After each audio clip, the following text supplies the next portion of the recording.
Bueno, volvimos a un nuevo bloque, el último ya, sí, aquí en Sororamente por Nacional, la radio pública. Sí, el último bloque.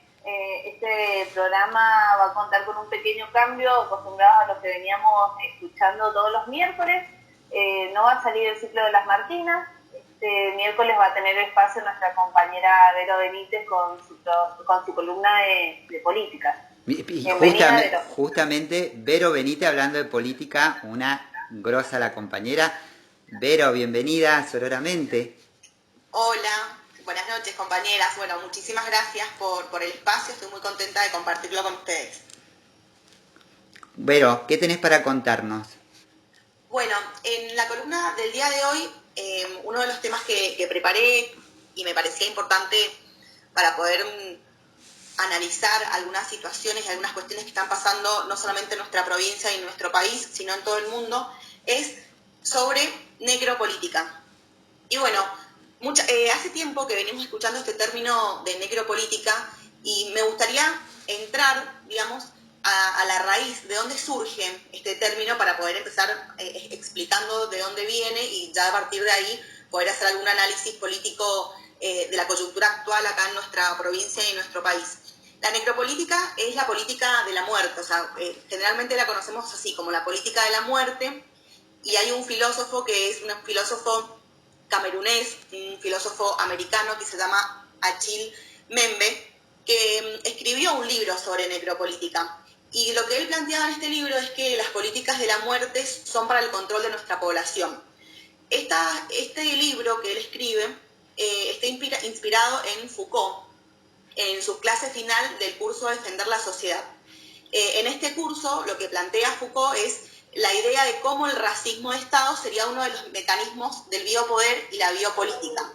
Esto de el poder que tienen, digamos, la hegemonía de hacer vivir y también dejar morir o hacer morir. Y esto se lo atribuye principalmente al racismo de Estado, de quién vive y de quién muere. Pero Mbembe, este filósofo que mencionaba al principio, que es quien introduce este concepto, fue un poco más allá de esto que planteaba Foucault y muestra que el biopoder es insuficiente para entender las relaciones de enemistad y la persecución que se da hoy en lo contemporáneo, ya que hay una necropolítica en marcha para producir mundos de la muerte. O sea, ya no tiene que ver solamente con una cuestión de racismo, o que más adelante él dice que la cuestión de las razas también tiene que ver con una cuestión de clase, sino que también lo que se intenta es producir mundos de la muerte, ¿no? Y esto lo plantea no solamente en este libro que tú mencionabas recién, que se llama La Necropolítica, donde hace, digamos,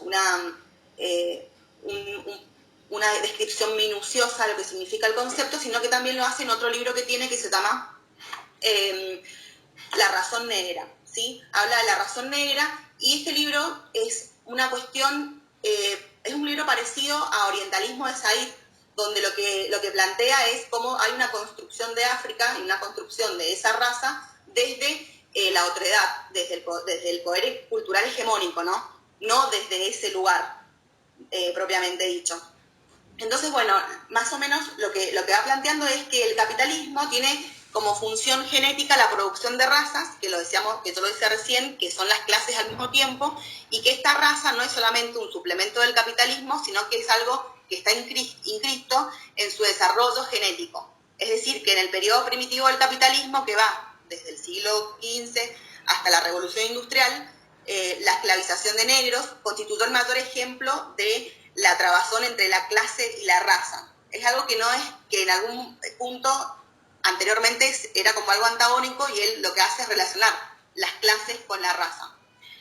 Algo muy importante que él también plantea sobre la necropolítica es la conexión con el concepto de la necroeconomía. Y esto me parece súper importante porque ya vamos a ir entrando con estas definiciones a lo que pasa actualmente.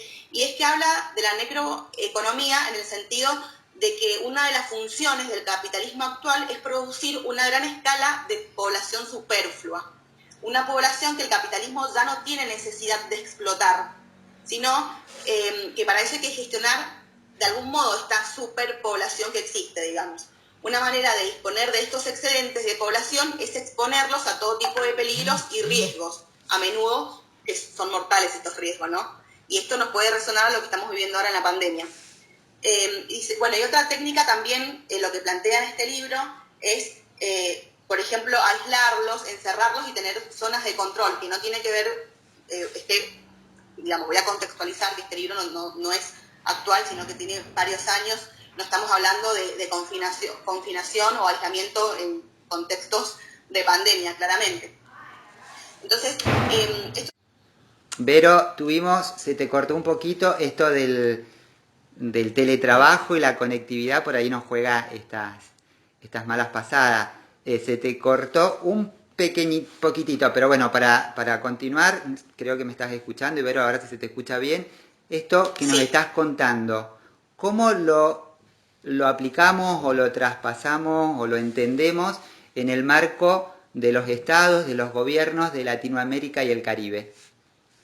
Bueno, no sé hasta dónde quedé, pero hablaba de los conceptos estos de necropolítica, necroeconomía, y este excedente de población que hay, que en realidad lo que hacen estos nuevos gobiernos es, en el excedente de población, lo que hace es exponer a esta población a peligros y a riesgos, porque lo que hacemos es obrar en este sistema. Antes nos explotaban en el capitalismo industrial, éramos mano de obra barata. Hoy no servimos ni siquiera para hacer mano de obra barata. Por eso hablamos de la necropolítica y la política de la muerte. Y también voy a citar al Papa Francisco cuando en Laudato Si habla de la cultura del descarte, donde somos descartables, ¿no? Los seres humanos somos descartables.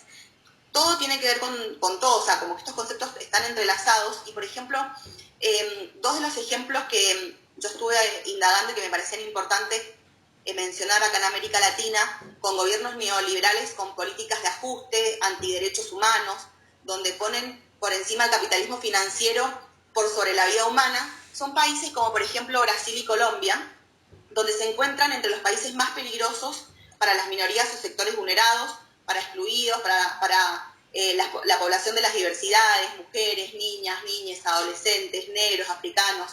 Son países que son racistas, donde existen innumerables crímenes de odio en razón de género, femicidios y en vulneración de derechos humanos. Por ejemplo, Colombia, para dar algunos datos, es uno de los países más violentos si hablamos en términos de derechos de las mujeres.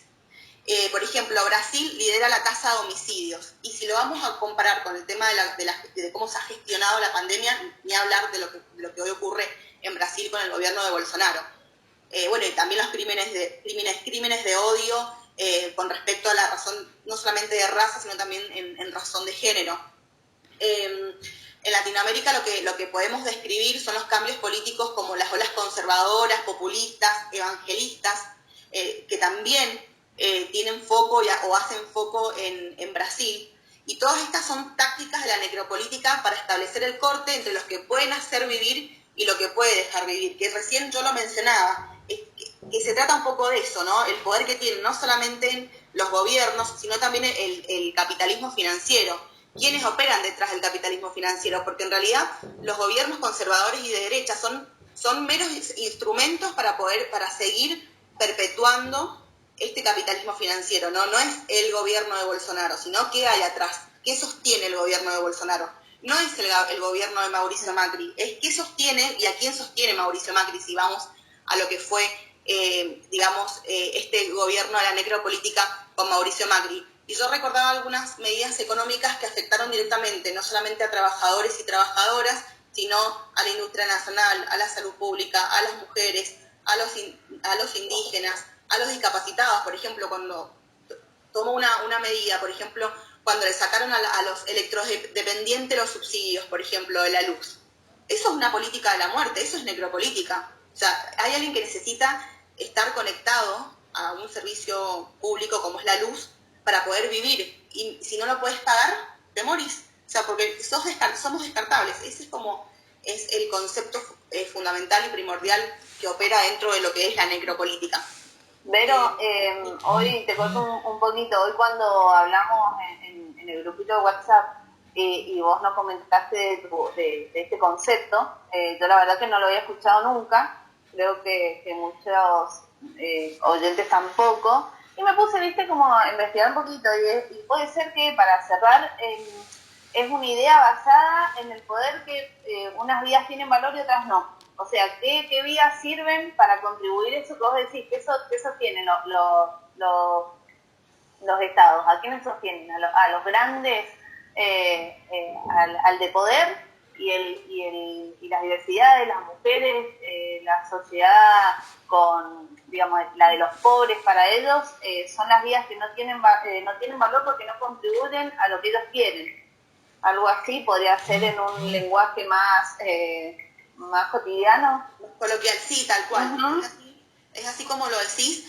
Y yo, para cerrar, sí quería traer a colación lo que está pasando hoy con la gestión de la pandemia en Mendoza, que este desinterés, este odio a los trabajadores, el colapso del sistema de salud, tiene que ver con la necropolítica y con dejarnos morir. Porque nuestra vida no vale más la muerte, en la necropolítica vale más nuestra muerte que nuestra vida. Por eso yo siempre digo que no se puede gobernar para algo, ni se puede pedir que nos ayuden a la gente que no les interesa el pueblo. O sea, ellos se sirven del Estado, pero odian el Estado, odian el sistema público, odian el sector público.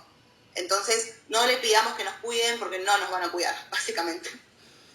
Vero, interesantísimo. Me parece que es un tema que podemos seguir ampliando y profundizando, pero se nos fue el programa. Se nos fue. Bueno, Sil, nos tenemos que ir. Así, se nos fue. Ya estamos en tiempo. Con necropolítica, sí. Nos sacan del aire, así que bueno. nos vemos, nos escuchamos y estamos todos juntos en Sororamente por Nacional, la radio pública, el próximo miércoles. Esperamos que les haya gustado y bueno, esto fue otro programa de Sororamente por Nacional, Hasta la radio próxima. pública. Gracias por acompañarme, chicas, hoy.